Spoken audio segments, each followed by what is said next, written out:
నమస్తే అంకుల్. ఆయ్. ఆంధ్రాలో ఎలక్షన్స్ వస్తున్నాయి కదా 2 నెలల్లో. ఎవరు నెక్స్ట్ సీఎం ఎవరు అవుతారు అనుకుంటున్నారు? చంద్రబాబు నాయుడు వస్తాడు. ఎందుకు చంద్రబాబు నాయుడు? ఆయన పనులు చేస్తాడండి. జగన్ ఏం పనులు చేయడు. చంద్రబాబు నాయుడు వెళ్తే పనులు అన్నీ చేస్తాడు. ఉద్యోగం ఉన్న వాళ్ళకి అందరికీ చూస్తాడు. రోడ్లని అన్నీ ఇల్లులని డ్రైనేజీలని అన్నీ. జగన్ పరిపాలన ఏం కాపలేదు. అలాంటి ఇసుక అన్నీ అమ్మేసుకుంటాం తప్ప ఏమీ లేదు. బ్యాన్ తీసుకోకపోయినా అంటే అవి పెసలుగా పెట్టుకున్నాడు అతను. అది వెళ్తే ఎంత 6 రూపాయలకి వచ్చి నిప్పు. ఇప్పుడు అవి 12 రూపాయలు ఉందండి. అందుకని ఇప్పుడు ఈ తెలుగుదేశం మొత్తాన్ని రైట్ అనుకుంటున్నాను. పథకాలు ఇస్తున్నాడు కదా జగన్. ఏ పథకాలండి? కొంతమందికి అంటే కొంతమందికి అందం. పథకాలు దాన్ని పెట్టి ఆగేస్తారు కదా. పథకాలు వెళ్తే మొత్తం సుఖం ఏముంది? పథకాలు ఇచ్చినా వాళ్ళు ఏమి అవ్వదండి. పథకాలైనా అందరికి అందట్లేదు. అందరికీ అంతలేదండి. ఏదో కొంతమందికి వాళ్ళ ఊళ్ళకి అంతే. కొంతమందికి వాళ్ళతో తిరిగిన వాళ్ళకి కానీ వాళ్ళకి ఎవరికి అందం. అన్ని వాళ్ళ తోటి తిరిగిన వాళ్ళకి వాళ్ళకే. కనవాళ్ళు పైవాళ్ళు బయట వాళ్ళు తిరిగిన వాళ్ళకి ఏమి అందం. అంటే మద్యపానం నిషేధించేస్తామని చెప్పేసి గవర్నమెంట్ షాప్స్ పెట్టారు. కల్తీ మందు వస్తుంది అంటున్నారు, నిజమే? నిజమండి, కల్తీ వస్తుంది. కల్తీ మందు అక్కడి నుంచి స్పెషల్గా తీస్తున్నారు. అది తాగాక చాలా మంది చచ్చిపోరు. అయ్యే ఇంకా మందుకు అలవాటు వాళ్ళు ఏం చేస్తారండి? అదే తాగుతున్నారు. ఇంకా తాగాక ఇతను అమ్మ స్పెషల్గా బ్యాన్ పెట్టాడు కదా. దానివల్ల అది వెళ్తే ఎవరో ఒకళ్ళు తాగిపోరు. మంచి సరుకు అమ్ముకోరు. అది ఏదేమో డూప్లికేట్ సరుకు తెస్తున్నారు.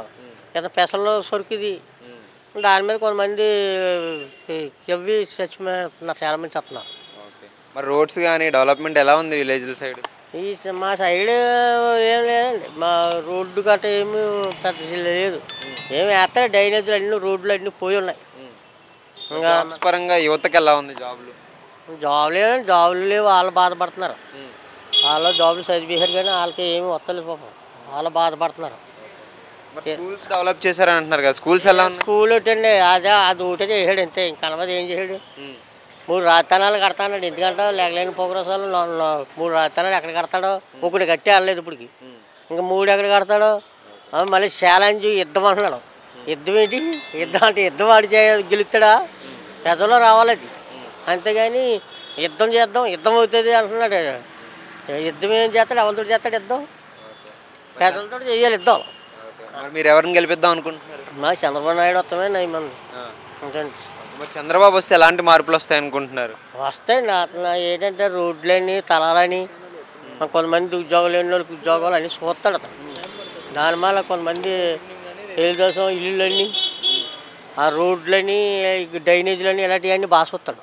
మరి పవన్ కళ్యాణ్ చంద్రబాబు కలిసి వస్తున్నారు కదా, ఎలా అనిపిస్తుంది? ఆయన పవన్ కళ్యాణ్ అంటే ఆయన పెద్దల మనిషి అనుకో.